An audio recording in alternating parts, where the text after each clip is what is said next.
안녕하세요. 저는 하루하루를 열심히 살아가는 30대 중반의 여성입니다.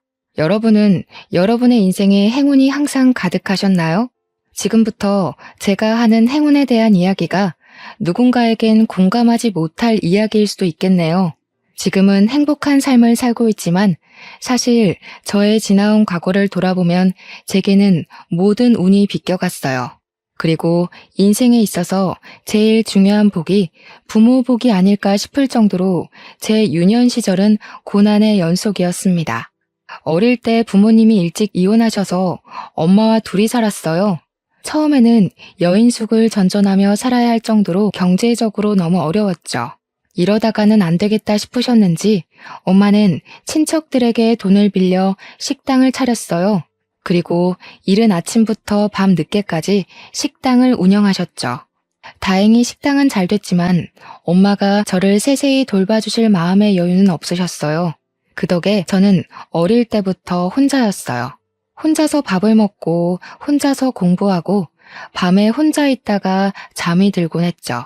그래도 공부는 항상 중상위권을 유지했어요. 그래서 저는 제가 수도권에 있는 4년제 대학교에 당연히 갈 것으로 생각했지만 하필이면 수능날 감기에 아주 심하게 걸리는 바람에 수능을 망쳐 2년제 대학교에 갔네요. 그나마 다행히 전액 장학금으로 들어가긴 했어요. 저는 매 순간을 목숨을 걸 만큼 최선을 다해서 살았지만 제가 들인 노력에 비교해 잘 풀리지는 않았어요. 그래서 언제나 나는 운이 지지리도 없다고 생각했죠. 그 생각이 참 저를 힘들게 만들었습니다. 그러나 그 와중에도 저는 쉽게 포기하지 않았습니다. 운이 없는 제가 포기하지 않을 수 있었던 이유는 바로 나무예요.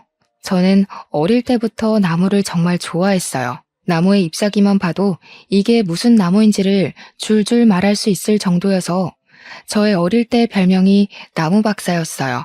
그런데 이 나무를 보니 다들 꽃이 피고 열매를 맺는 시기가 다르더라고요.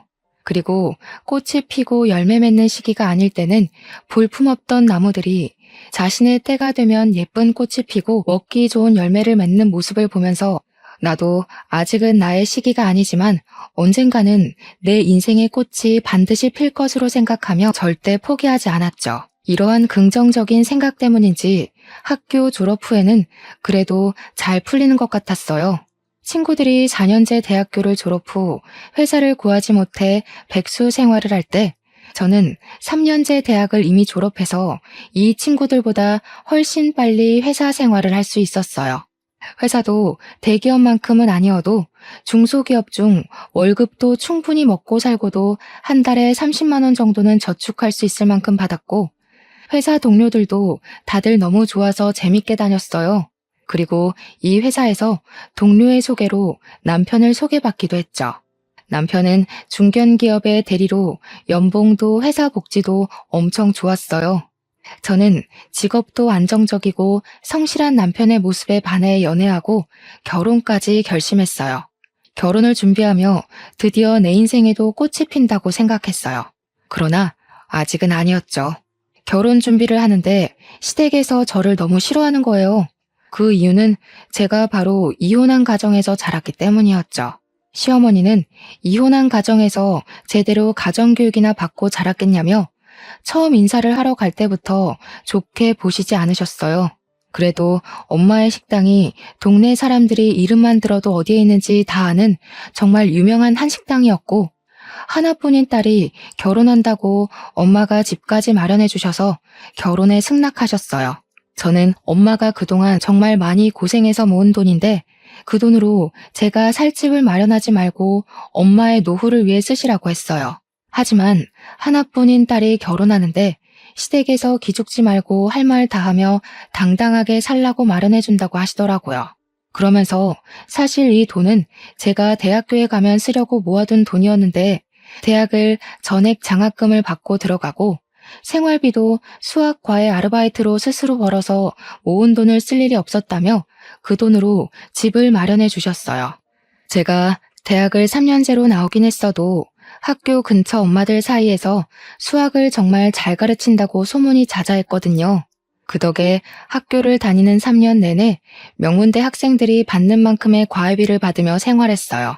시댁에서는 저희 엄마가 집을 마련해 주신다는 것을 알고 이혼 가정에서 자라서 솔직히 걱정은 된다만 그래도 그 나이에 집도 있는 것을 보니 착실히는 살아온 것 같다며 결혼을 허락하셨어요. 결혼하고 첫 1년은 정말 좋았어요. 저도 남편도 열심히 일했고 엄마가 집을 마련해 주신 덕에 대출 하나 없이 시작했어요. 이대로만 가면 꽤 넉넉하게 잘 살 수 있겠다고 생각했죠. 그리고 곧 임신하게 되었는데 병원에서 유산의 위험이 있다며 조심하라고 했어요. 저는 아기를 지키기 위해 잘 다니던 회사도 관뒀어요. 회사를 관두는 것은 아쉬웠지만 23살부터 10년 조금 넘게 다녀서인지 퇴직금이 엄청 많더라고요. 저는 그 퇴직금을 잘 모아뒀다가 나중에 우리 아기를 위해 뜻깊게 써야겠다고 생각했어요.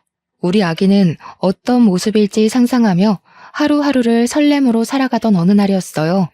남편이 최근에 부서가 이동되었는데 일도 사람도 너무 맞지 않는다며 회사를 관두고 싶다는 것이에요. 제가 회사라도 다니면 내가 돈을 벌 테니 관두라고 하겠지만 지금 저도 회사를 관둔 상태인데 남편마저 회사를 관둔다고 하니 답답하더라고요. 아기가 태어나면 이래저래 나갈 돈도 많을 텐데 우리 아기를 위해서 조금만 참으라고 이야기했어요. 남편은 일단 알겠다며 회사에 다니기는 하는데 극심한 스트레스로 인해 잠도 못 자고 밥도 잘 못 먹더라고요. 옆에서 보고 있으니 사는 게 아니라는 말이 무슨 뜻인지 정확히 알 정도로 너무 힘들어했어요. 이러다가 무슨 사달이 나겠다 싶어서 차라리 이럴 바엔 관두고 새로운 회사를 찾아보라고 했어요. 남편이 퇴사한 날 저는 이제 조금 쉬고 새로운 회사를 알아볼 줄 알았어요. 그런데 남편이 과일 가게를 하시는 시부모님 밑에서 일하며 일 좀 배워서 과일, 채소 가게를 열고 싶다고 하더라고요. 저는 솔직히 내키지 않았어요. 우리 엄마가 식당을 하시는 것을 보면 정말 너무 힘들어 보였거든요. 남들이 다 쉬는 날에도 마음 편히 쉴 수가 없고 정말 하루하루가 그야말로 전쟁터였어요. 게다가 사업은 한번 시작하면 쉽게 그만둘 수도 없잖아요. 그래서 저는 정말 남편이 사업을 하지 않고 그냥 일반 회사에 취업했으면 한다고 말했어요. 어느 날 남편이 회사에 간다길래 저는 당연히 다시 재취업이 되었나 보다 했어요. 저는 잘 됐다고 하며 남편의 새로운 시작을 응원했어요. 그리고 저는 검진을 받으러 산부인과에 갔는데 그곳에서 동네 동생 지은이를 만났어요. 지은이도 저와 비슷한 시기에 임신했는데 지은이와 제가 임신하기 전에는 지은이네 부부와 함께 넷이서 술도 종종 먹고 그랬어요. 그런데 지은이가 오늘 오전에 과일을 사러 갔는데 제 남편을 과일 가게에서 봤다며 형부 회사 관두고 가게에서 일하시냐고 하더라고요. 저는 최근에 회사를 관두긴 했지만 새로운 곳에 이직해서 오늘 첫 출근했다고 했어요. 지은이는 그럼 잘못 본 건가 하며 고개를 갸우뚱하는데 뭔가 기분이 이상하더라고요. 혹시나 하는 마음에 병원 진료 후 시댁 과일 가게에 가니 역시나 시어머니와 남편이 그곳에서 과일 정리를 하고 있더라고요. 여보, 오늘 회사 첫 출근한다더니 여기서 뭐 하고 있어? 아니, 당신이 여기 어떻게 왔어? 마침 할 말이 있었는데 잘 왔다. 남편이 뭐 하고 싶다고 하면 마누라는 집에서 살림하며 내조를 해야지. 네가 하도 반대하니까 얘가 몰래 나와서 이러는 거 아니냐? 너 우리 아들 밖에서 돈 못 번다고 눈치 주고 그러는 거 아니니? 어머니, 저는 맹세코 정환 씨가 회사를 그만두고 왔을 때 싫은 소리 한 번도 한 적이 없어요.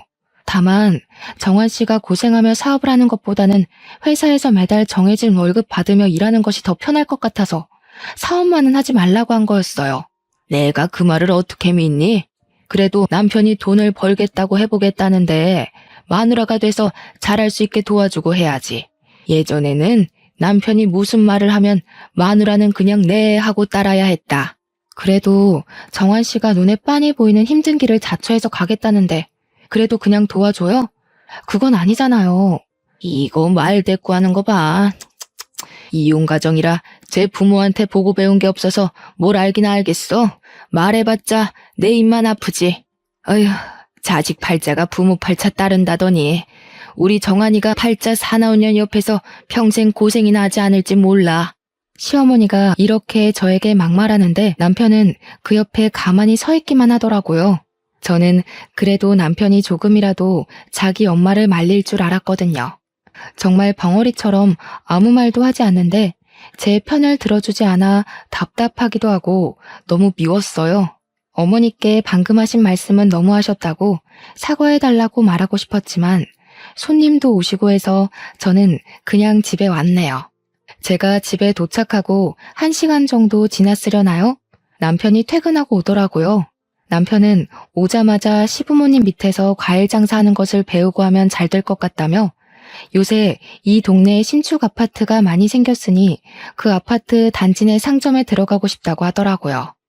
그러면서 부모님이 과일 장사를 오래 하셔서 싱싱하고 저렴한 과일을 파는 도매업체를 잘 아시니까 그곳에서 저렴하게 과일과 채소를 받아서 팔면 될 것 같다고 하더라고요.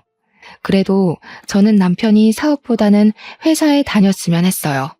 왜냐하면 사업해서 잘 되는 경우도 분명 있기는 하지만 솔직히 그러기 위해서는 정말 나의 돈과 시간은 물론이고 영혼까지 갈아 넣어야 가능한 일이잖아요.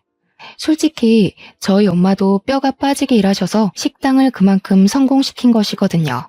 그전에는 식당이 안 돼서 저 재워놓고 많이 우시는 모습을 많이 보며 자랐어요. 엄마의 그런 모습들이 생각나서 더 사업하기 두렵다고 했어요.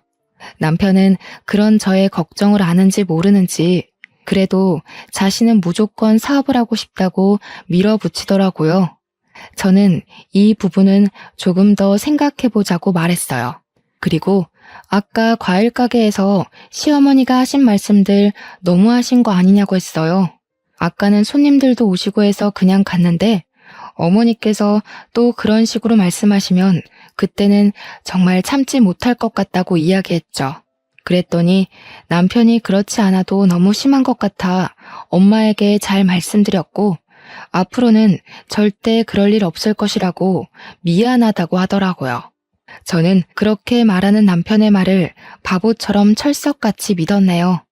남편은 그 뒤에 시댁에서 충실히 배웠고 3개월 정도 지나 신축 아파트에 과일 채소 가게를 열었어요.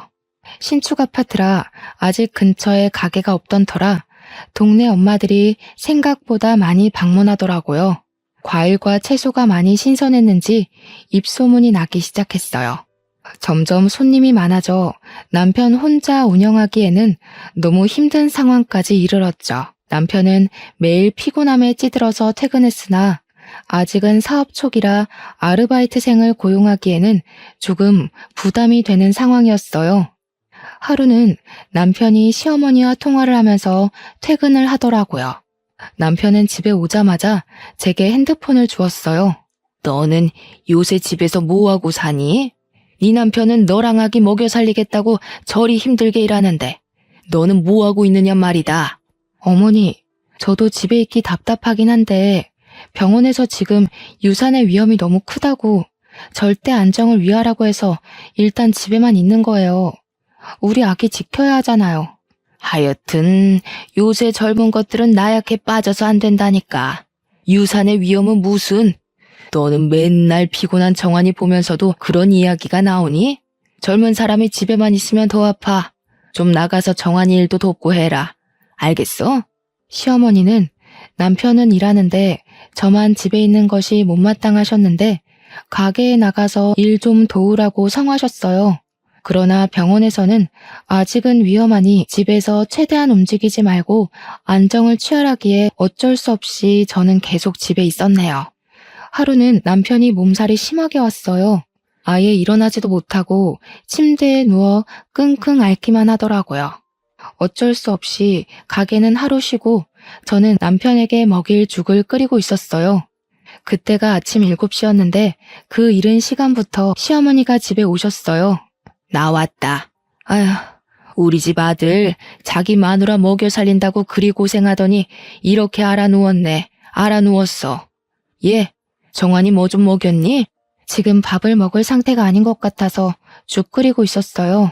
그런데 어떻게 알고 오신 거예요? 어떻게 알고 오기는 정환이가 연락했으니 왔지. 너는 남편이 그렇게 죽을 듯이 일하는데 어떻게 가게에 한 번 와서 도와줄 생각을 안 하냐?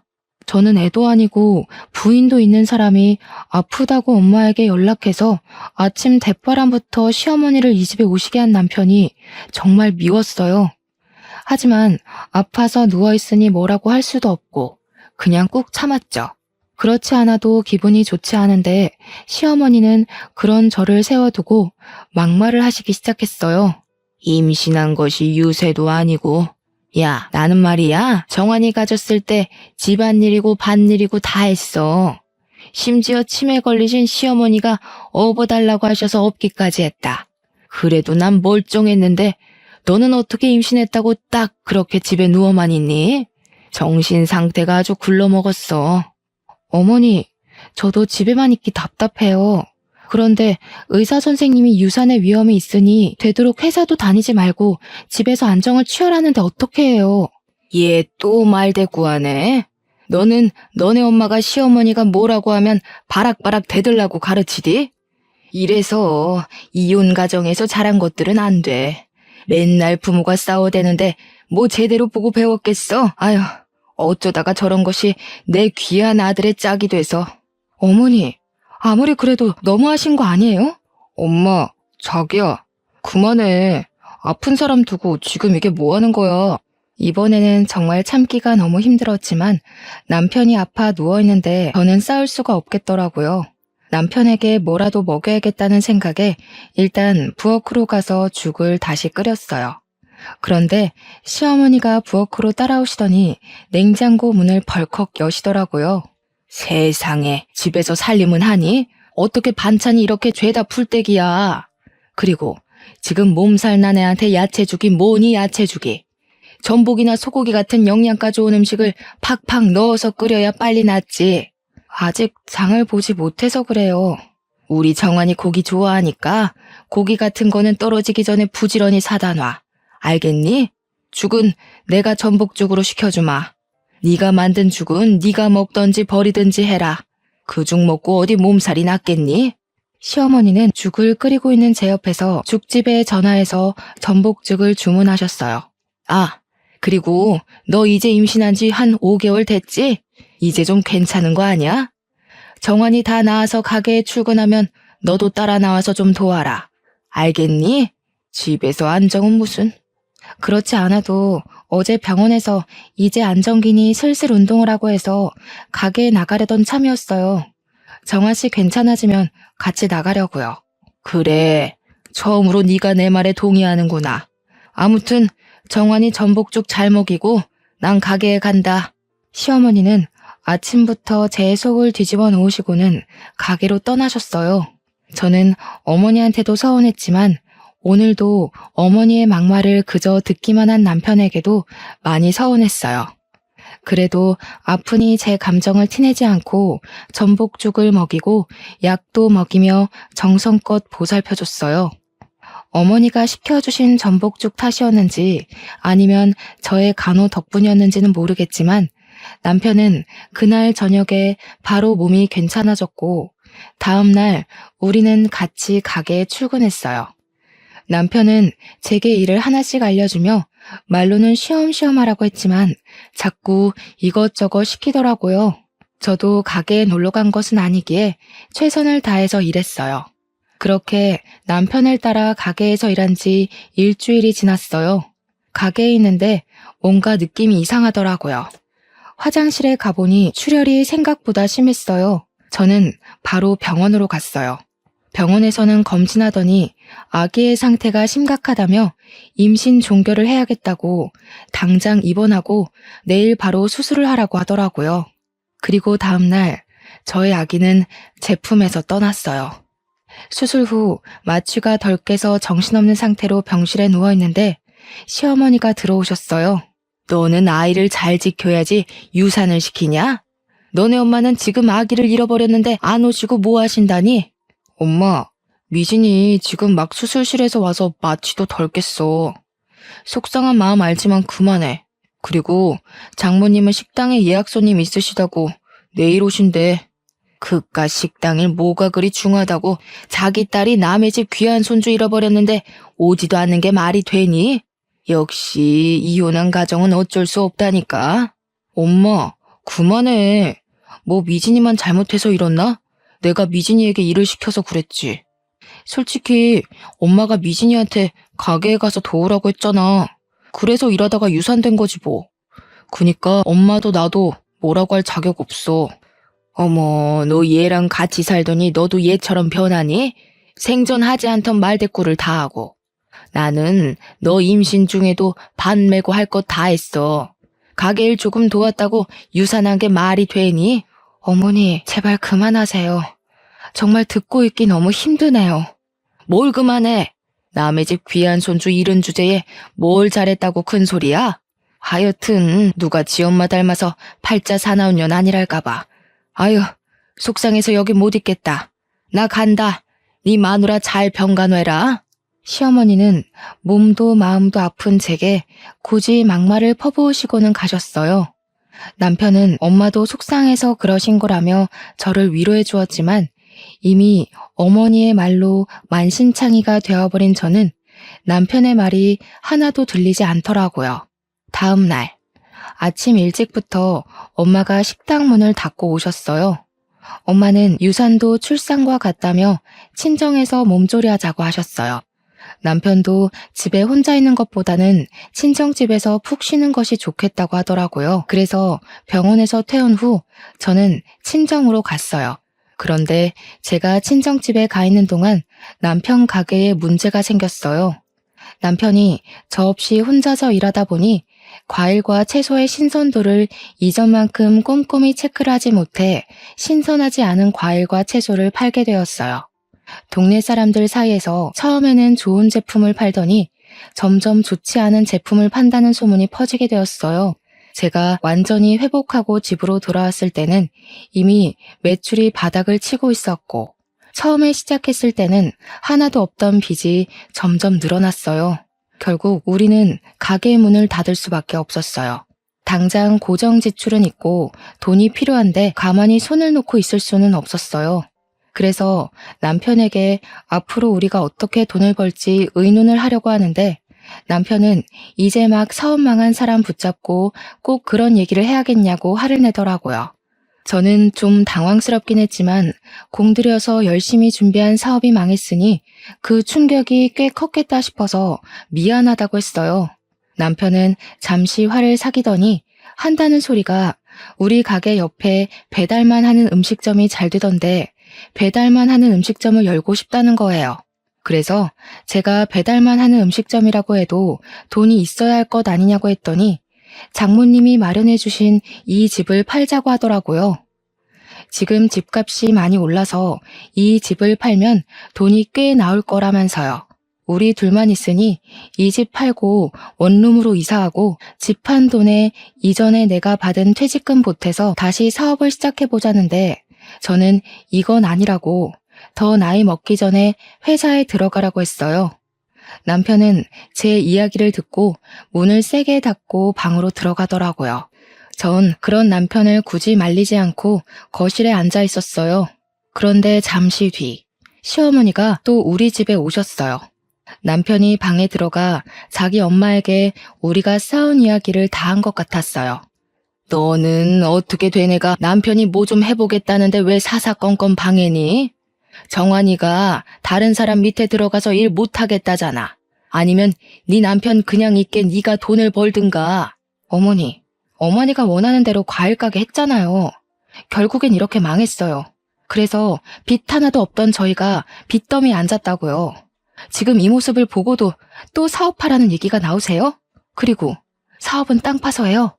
돈이 있어야 할 것 아니에요, 돈이. 너네 엄마가 준 이 집 팔면 되잖아. 여기 집값 엄청나게 올랐던데. 그럼 수익도 생기고 돈도 생기고 좀 좋아? 거기에 너 옛날에 회사 다니면서 받은 퇴직금, 그 퇴직금 못해서 다시 시작하면 되지. 꼭 너는 네 남편을 회사에 보내서 노예처럼 일하게 해야겠어? 어머니, 이 집은 저희 엄마가 평생을 바쳐서 모은 돈으로 마련한 집이에요. 다른 건 몰라도 이 집만큼은 절대 팔고 싶지 않아요. 어쩔 수 없이 판다 해도 뜻깊은 일에 쓰고 싶지 결과가 빤히 보이는 남편 사업에 투자하고 싶지는 않네요. 결과가 보이는 사업? 너 말 다 했어? 무슨 결과가 보이는데? 무슨 결과겠니? 그걸 굳이 내 입으로 말해야 하니?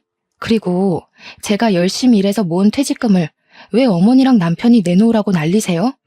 제가 그 회사에서 그렇게 일하는데 도움 조금이라도 주신 것 있으세요? 정말 너 원래 막대 먹은 앤 줄은 알았지만 이렇게까지 막장인 줄은 몰랐네. 이게 다 부모가 이혼해서 보고 자란 게 없어서 그런 거지. 부모가 싸우는 것만 봤겠지 어디 좋은 걸 봤겠어? 시어머니가 또 이혼한 가정에서 자라서 저렇다며 뭐라고 하시는데 이젠 화가 치밀어 올라 도무지 참을 수가 없더라고요. 그래서 저는 더 큰 소리로 시어머니께 대들기 시작했어요. 어머니, 예전부터 자꾸 말끝마다 저희 부모님 이혼한 것 가지고 뭐라고 하시는데 솔직히 듣기에 너무 기분이 좋지 않네요. 저에 대해서 뭐라고 하시는 건 괜찮은데 부모님, 특히 저희 엄마에 대해 비방은 하지 말아주세요. 아이고, 꼴에 또 딸이라고 엄마 챙기는 거 봐. 기가 차서 말이 나오지 않는다. 좋지 않은 기운에 억세게 드센 팔자 가진 모녀들끼리 서로 위해주고 살면 되겠네. 아 참, 너 팔자가 드세서 아기도 죽인 거 아니니? 어머니, 어떻게 말을 그렇게 하세요? 맞잖아. 이혼한 부모 밑에서 안 좋은 기운을 받으면서 자란 네가 가진 아기이니 그 아기가 제대로 못 사는 건 당연하지. 그래서 우리 아들 사업까지 망했나 보네. 네가 아주 우리 아들을 쫄딱 망하게 하는구나. 저희 엄마 이혼은 하셨지만 제게 아빠의 빈자리가 느껴지지 않도록 최선을 다해 키우셨어요. 제가 이혼 가정이라서 어두워 보일 수도 있긴 하겠으나 그래도 제가 저희 엄마 비난과 조롱을 당해야 할 만큼 잘못 살아오지는 않았어요. 아이고, 그러셔? 네, 잘나셨습니다. 그런 사람이 이렇게 시어미한테 빡빡 대드니? 역시 보고 배운 게 없으니 그러지. 옛말에 어물점 망신은 꼴뚜기가 시킨다는 말이 틀린 말이 아니야. 시어머니의 막말도 화가 나는데 더 화가 나는 것은 남편의 태도였어요. 남편은 오늘도 어머니의 말을 가만히 듣고만 있더라고요. 역시 남편도 내 편이 아닌 것을 절실히 느끼고 있는데 시어머니는 갑자기 큰 방에 들어가셔서 남편의 옷과 화장품을 다 챙겨 나오셨어요. 딸은 엄마 팔자 담는다지? 너네 엄마도 이혼하면서 박복하게 살았을 텐데 그런 엄마 팔자 닮은 너도 박복하겠다. 어머니, 자꾸 그런 소리 하시지 마세요. 그리고 남편 짐은 왜 챙기시는 거예요? 팔자 사나운 네 옆에 우리 아들 둘 수는 없다. 지금은 사업 망한 것으로 끝났지만 자기 애도 유산시켜서 죽인 판국에 남편이라고 못 죽이겠니? 너희 이혼해. 어머니, 제가 아이를 잃은 데에는 어머니의 탓도 있어요. 자기 아들 힘들다고 유산의 위험이 있는 저에게 가게 나가서 도우라고 하셨잖아요. 그래서 유산된 거 아니에요. 그래도 네가 위험해서 안 된다고 딱 말을 했어야지. 네가 몸을 함부로 굴려서 아이도 잃은 주제에 어디서 시애미를 탓해? 시어머니가 제 아이를 잃은 것에 대해서도 다 내가 팔자가 사나운 탓이라며 뭐라고 하시는데도 남편은 아무 말도 하지 않고 고개만 끄덕였어요. 정말 이 집안에서는 아무도 저를 도와줄 사람이 없더라고요. 이 집은 네가 준비해온 집이니 우리가 나가마. 이혼 서류 보낼 테니 사인하고 둘이 갈라서. 시어머니는 정말 남편을 데리고 나가셨어요. 저는 너무 황당해서 그저 멍하니 서 있었어요. 남편에게 사업하지 말고 회사에 다니라고 말한 것이 이렇게 이혼을 할 만큼 잘못인가 싶더라고요. 그래도 설마 제가 불륜을 저지른 것도 아닌데 정말 이혼을 할까 싶었어요. 사업을 망하고 기가 죽어있는 아들이 안쓰러워서 속상한 마음에 그러시는 거겠지 했는데 며칠 뒤 정말 남편은 이혼 서류를 보냈어요. 저는 어이가 없었지만 제게 항상 막말을 퍼부으시는 시어머니를 더는 가족으로 생각하기 힘들었고 항상 시어머니 옆에서 벙어리처럼 가만히 있는 남편을 붙잡고 싶지는 않았어요. 그래서 저도 미련 없이 서류에 사인하고 그렇게 이혼을 하게 되었어요. 이혼 후 저는 친정으로 가서 엄마께 그간의 모든 상황을 다 말씀드렸어요. 엄마는 이혼하고 온 저의 손을 꼭 잡고 그동안 고생했다고 하시며 그냥 엄마가 사준 집은 팔아버리고 같이 살자고 하셨어요. 이 지역 집값이 고공행진 중이라서 그런지는 몰라도 꽤 비싼 값에 팔렸어요. 그 돈으로 일단 엄마의 가게를 확장해서 이사했어요.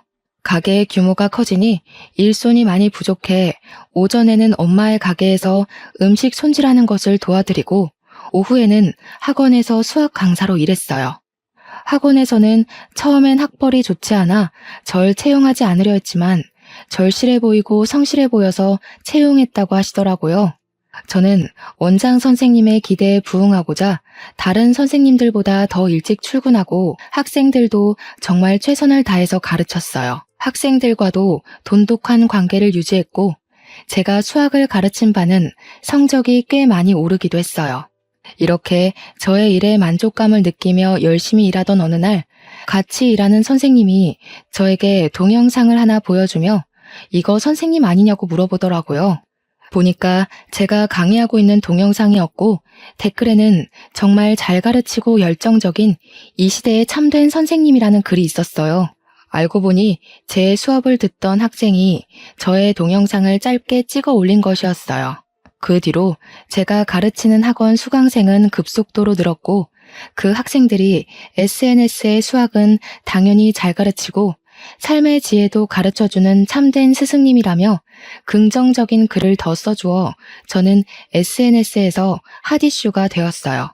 제가 사실 수학을 가르치면서 중간중간 제가 살아온 이야기를 해주며 학생들에게 지금은 힘들겠지만 조금만 더 힘을 내서 너희들이 정말 하고 싶은 일을 하며 살라고 항상 이야기를 했거든요.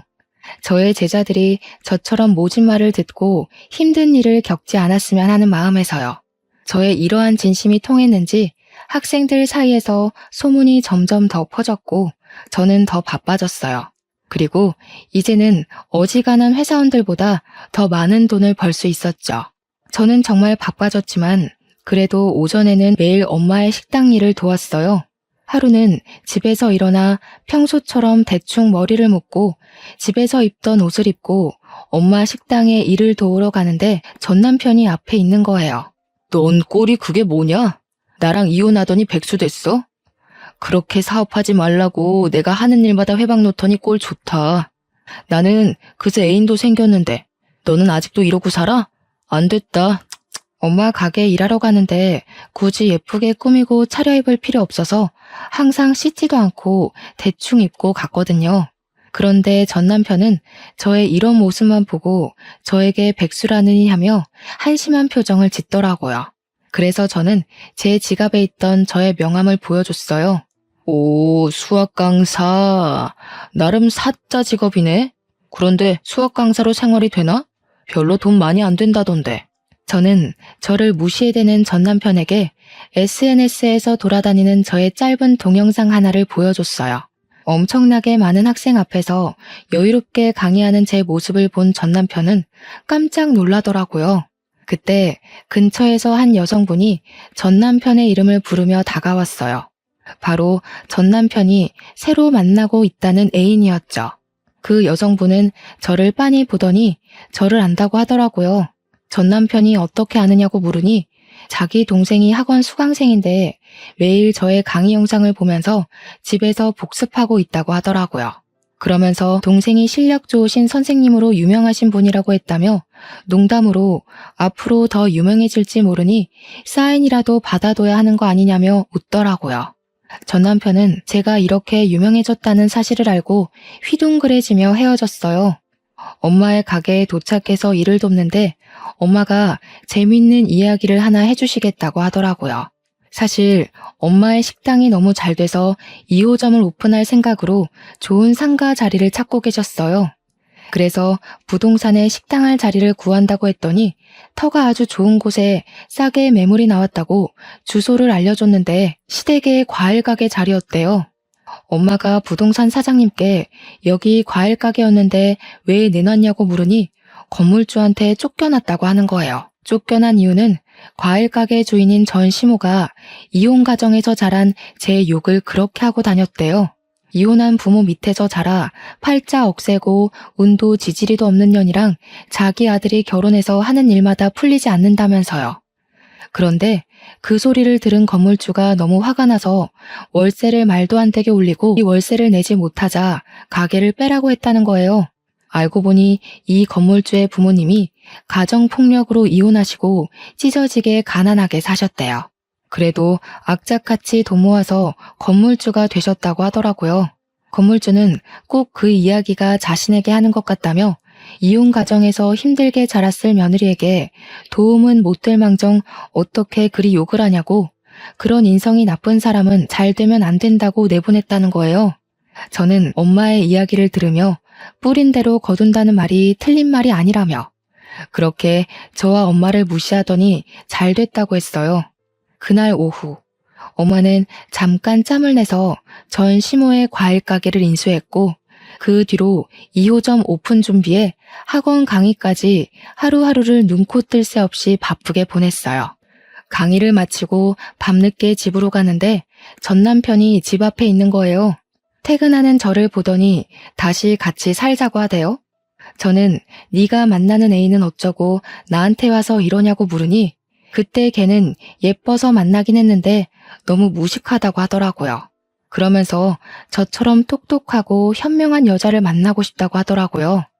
전 당연히 전 남편과 합칠 생각이 눈꼽만큼도 없어서 그냥 보낼까 하다가 전 시모의 과일 가게도 쫓겨났다는데 뭐하고 사는지 궁금하더라고요.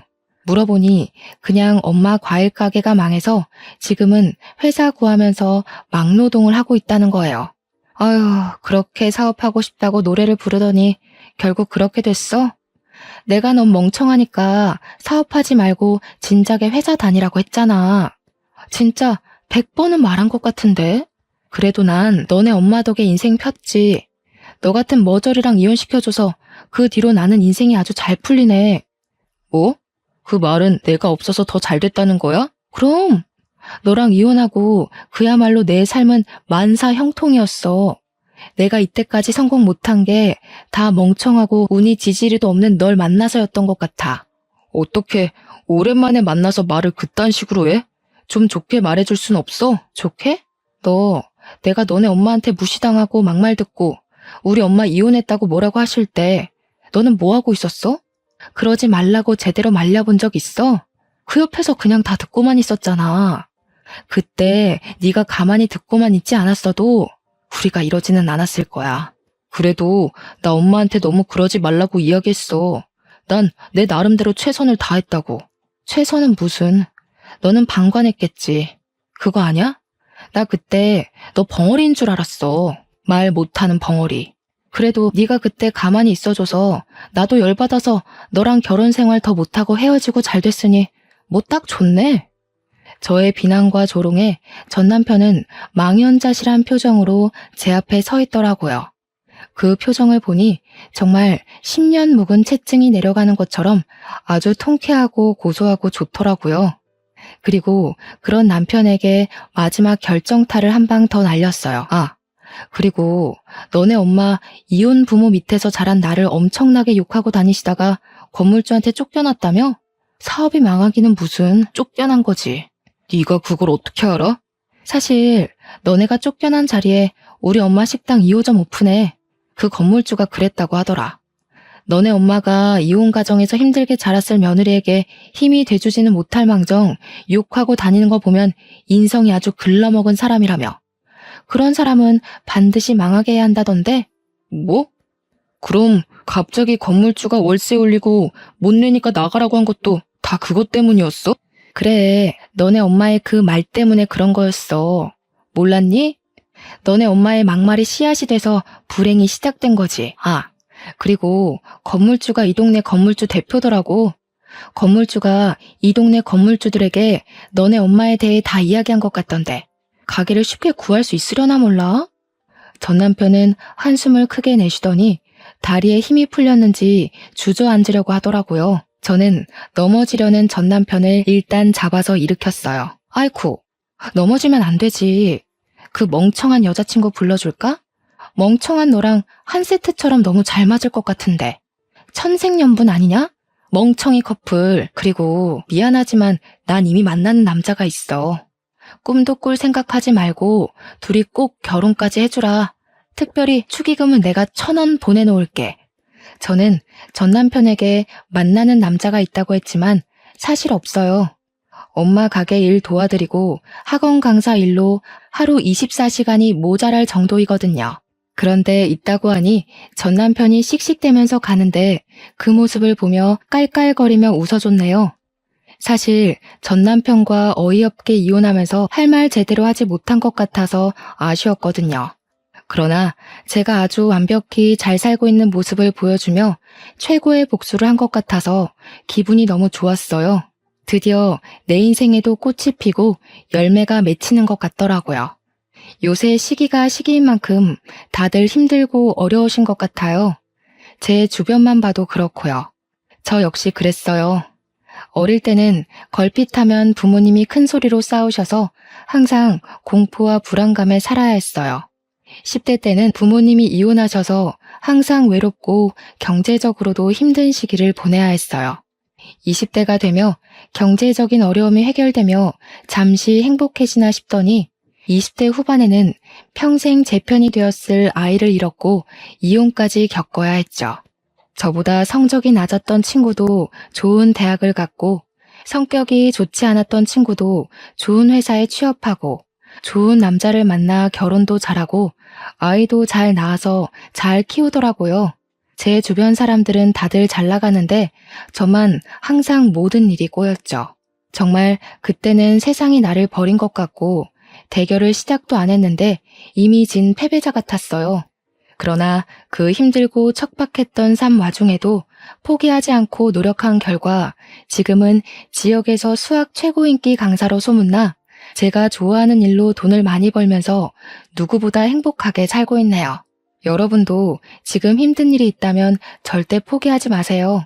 나무가 뿌리를 내리면 언젠가는 꽃이 피고 열매를 맺듯 여러분의 삶이라는 나무도 이미 뿌리를 내렸으니 분명 언젠가는 꽃이 피고 열매를 맺어 남들이 우러러보는 날이 올 거예요. 그날을 기다리며 여러분도 저도 다들 힘내서 열심히 살아나가요. 오늘 하루도 힘내시고 저의 기나긴 사연 들어주셔서 감사해요.